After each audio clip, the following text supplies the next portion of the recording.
President Trump has lifted the 40% tariffs on Brazilian food imports, including beef, coffee and cocoa, reversing a policy that had contributed to rising U.S. grocery prices.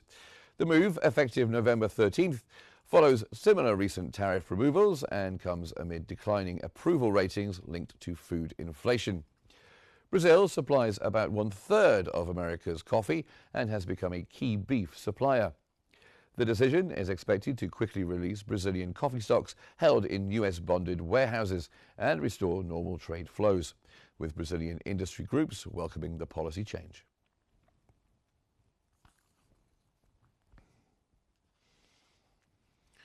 For his part, Brazilian President Luiz Inácio Lula da Silva has welcomed U.S. President Donald Trump's decision to eliminate 40% tariffs on Brazilian food products, calling the move a positive step for trade relations.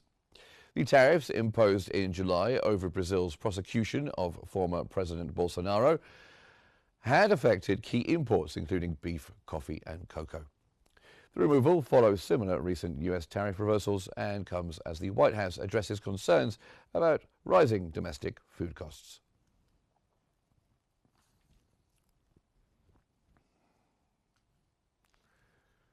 The Congressional Budget Office estimates President Trump's tariffs will reduce U.S. deficits by $3 trillion if maintained through 2035, revising down its August forecast of $4 trillion. The non-partisan agency's latest calculation reflects tariffs imposed between January and mid-November.